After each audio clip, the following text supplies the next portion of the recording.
انتہائی exceptional case ہوگا اگر برطانیہ کی جو عدالت ہے وہ کہہ دے کہ میجر عادل راجہ کو حوالے کر دیا جائے، لیکن اس کے علاوہ یہ ممکن نہیں ہے. تو میجر ریٹائرڈ عادل راجہ کے کیس میں یہ اپڈیٹ ہے. یہ جو ان کا ہے نا پیسفل، اس کے حوالے سے لوگ یہ کہہ رہے ہیں کہ انہوں نے واپس آ کر جس طرح سے مسلسل پیسفل پروٹیسٹ کے حق میں میسج دیا ہے، اور پیسفل پروٹیسٹرز ہی تبدیلی لا سکتے ہیں، وائلنٹ پروٹیسٹرز جو ہیں وہ کاؤنٹر پروڈکٹیو ہوتے ہیں، لوگوں کا کہنا ہے کہ یہ ان کا سافٹ ویئر اپڈیٹ ہے.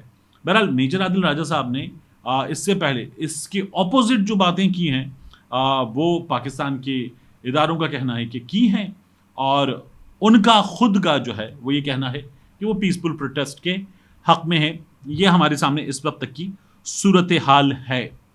دوسرا، حنیف رائی صاحب، یہ 6 جون کو سپریم کورٹ سے نکلنے کے بعد 4 بجے کے قریب اغوا کر لیے گئے، اور اسلام آباد کے رہائشی ہیں، سپریم کورٹ کے وکیل ہیں، لیٹیگیشن کے معاملات میں اکثر جاتے ہیں، اور انہوں نے ابھی 2 بڑے کیسز کیے ہوتے. ایک جسٹس قاضی فائز عیسیٰ صاحب پر توہین عدالت کا کیس تھا، ایک یہ جو آڈیو لیکس کی تحقیقات کا کمیشن تھا، اس کو چیلنج کر رکھا تھا. تو یہ اغوا ہو گئے. انہوں نے یہ بتایا کہ انہیں نامعلوم افراد لے گئے تھے اپنے ساتھ، نامعلوم مقام پر لے گئے تھے، وہاں پر انہیں ذہنی ٹارچر کا نشانہ بنایا گیا، انہیں جسمانی ٹارچر کا بھی نشانہ بنایا گیا. ہمارے دوست محمد کامران صاحب اور ان کے ساتھ عدیل سرفراز صاحب، انہوں نے اپنے یوٹیوب چینل پر اس کی ویڈیو بھی کی ہے، ڈیٹیلڈ ان سے بات بھی کی تھی. تو انہوں نے یہ بتایا کہ سپریم کورٹ میں رائی صاحب نے یہ کوشش کی کہ ان کی ایک درخواست ہے، وہ درخواست سپریم کورٹ آف پاکستان میں وہ پیش کریں، اور چیف جسٹس کو وہ درخواست انہوں نے عدالت میں پڑھ کر سنانی چاہیے. چیف جسٹس آف پاکستان صاحب نے انہیں اس درخواست کو پڑھنے سے روک دیا. ان کی اس درخواست میں جو کچھ انتہائی امپورٹنٹ نقطے ہیں وہ میں آپ کے سامنے ضرور رکھوں گا. وہ نقطہ نمبر 3 میں اپنی درخواست میں لکھتے ہیں that while going to home the petitioner was abducted, گھر جا رہا تھا، اغوا کر لیا گیا، بائی ان نون پیپل، نامعلوم افراد تھے، from Bela road at about 4 PM، 4 بجے کا وقت تھا شام کا، and was taken on secret place where he remained for a week and released on 13/6/2023. یعنی اگر وہ 14 کو یہ بات کرے تو ایک دن پہلے ہی رہا ہوئے تھے. سپریم کورٹ میں کام کرنے والے صحافی دوست وغیرہ بتاتے ہیں حلیہ خراب تھا، شیو ویو بڑھی ہوئی تھی، لگ رہا تھا کہیں سے اچانک آئے ہیں، جس حلیے میں ہوتے ہیں اس حلیے میں بالکل بھی نہیں تھے.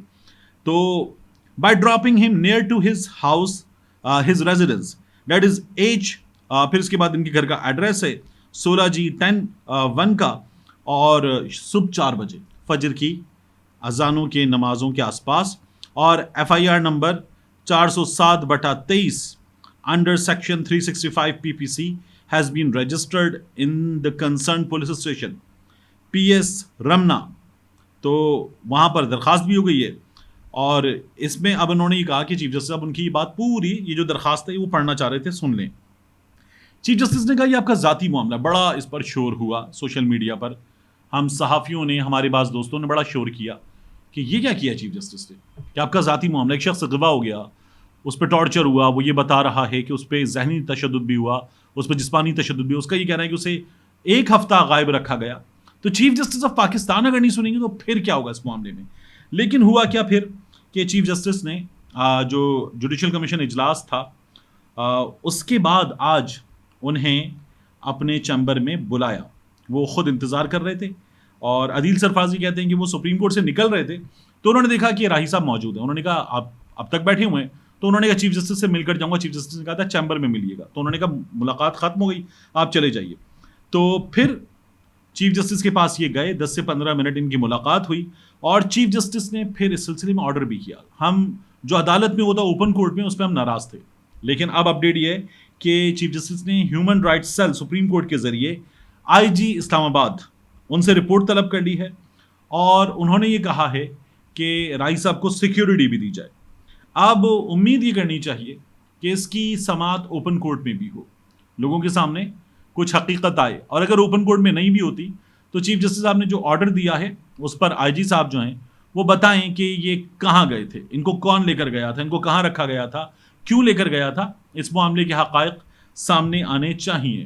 اور ہم نے اس سے پہلے جو ہے وہ دیکھا تھا کہ مطیع اللہ جان صاحب کے کیس میں عدالت نے کہا تھا alleged abduction، یعنی متی اللہ جان کا الزام ہے کہ انہیں اغوا کیا گیا ہے.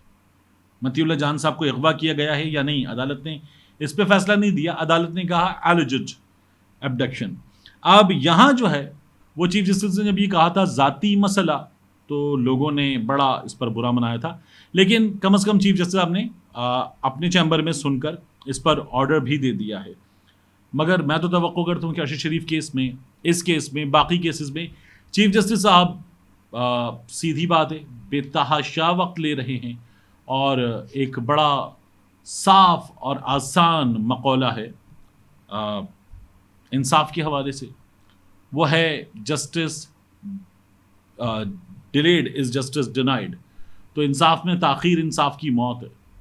اب اس کیس میں, ارشد شریف کے کیس میں اور دیگر کیسز میں, یا یہ جو 90 دن میں الیکشن کرانے کا معاملہ ہے جس کو 150 دن پلس ہو چکے ہیں, اس کی بات کر لیں تو ہمیں تو نظر یہ آ رہا ہے کہ حضور والا عزت مآب چیف جسٹس صاحب اس وقت تک تو انصاف کی موت ہی ہو رہی ہے.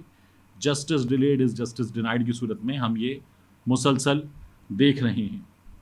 ملتے ہیں انشاءاللہ آپ سے اگلی ویڈیو میں.